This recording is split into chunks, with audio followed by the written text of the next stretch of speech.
When I was in middle school, so from nursery to at most 5th grade, my parents used to bring me to school. Now, whenever I say this to someone, they would say that, but that's what any good parent should do, till I tell them that they did not just leave me at the school's gate so I find my way to the classroom, but then they both hold my hands and lead me to the front door of my classroom. Nothing much, some would still say, but this action bothered my school teachers and authorities. And when I say bothered, I mean really bothered. They hated the fact that my parents brought me to the doorstep of my classroom. I remember them casting insinuations about the fact that because I was an only child, my parents were maybe afraid that if they didn't do that, something bad might happen to me. Unfortunately for my parents and I, they always brought me to school late. If school starts at 7 a.m., they would arrive with me at 8:15 a.m., making everyone see them as they held my hands and take me to class. This is because we lived very far from the school, and we also didn't have a car of our own. I guess the teachers saw this lateness as an opportunity to comment on my parents always bringing me to school and to class, because so far the teachers and authorities hadn't said anything to my parents about what my parents were doing. One day, my deputy headmistress saw my parents bringing me late to school as usual, and she stopped us and told my parents who she was, and that she would take me to class so they need not worry, they could go to work. My parents trusted her statement and left me with her. The deputy head then took me to my class but didn't make me enter. Instead, she called my class teacher at the time and asked if I was a habitual late comer, to which the teacher answered yes. With that answer, the deputy head then took me to the front of her office and told me to stand outside in the heat of the sun as punishment for being a habitual late comer.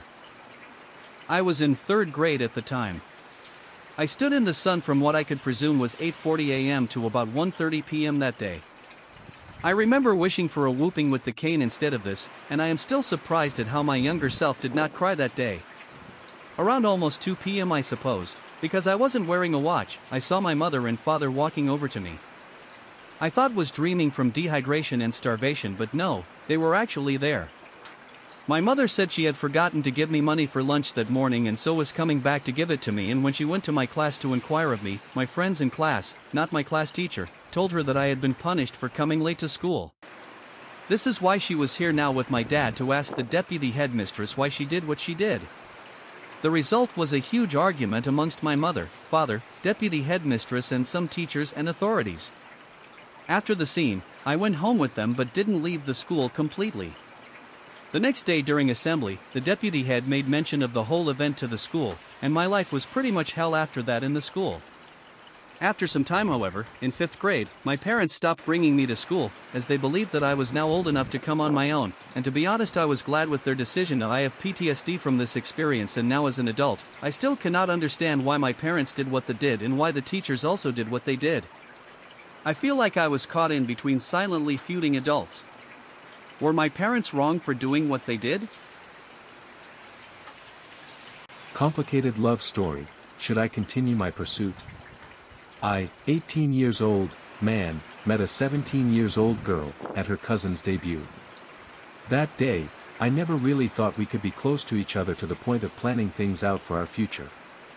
At that time, I believed she was out of my league.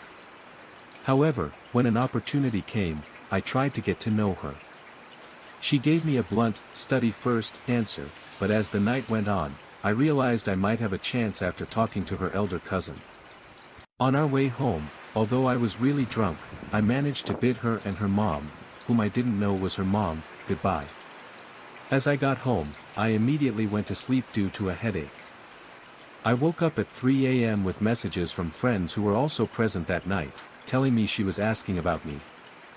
So, I sent her a friend request on Facebook, which she accepted, and I messaged her first.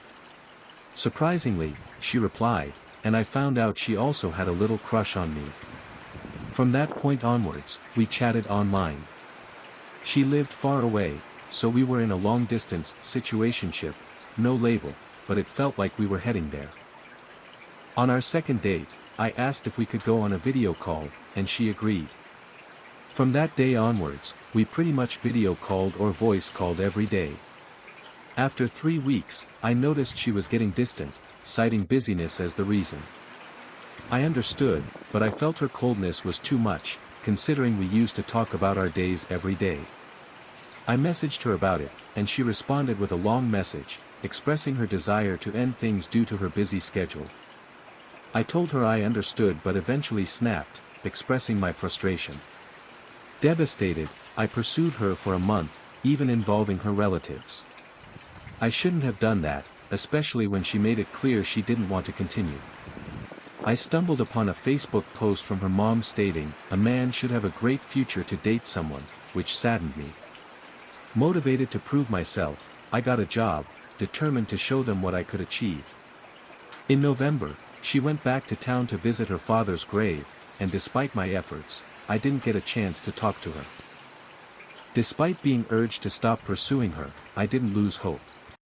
For Christmas, I prepared gifts with my earnings and went to her uncle's house, where I was invited. I handed her the gifts, though she seemed elusive. Fast forward to today, it's been 3 weeks, and I haven't gotten back with her. She might have made up her mind not to be involved with me, but I can't accept that. I still love her, and I couldn't find anyone better. Some coworkers asked me out, but I declined because I already love someone, even though the feeling isn't mutual. I'm unsure whether to continue pursuing her. My plan is to finish college, get a job that would make her and her mom proud, and hope she comes back to me. Although I may have to wait 4 years to ask her out again when we are both ready and less busy. Should I continue my pursuit?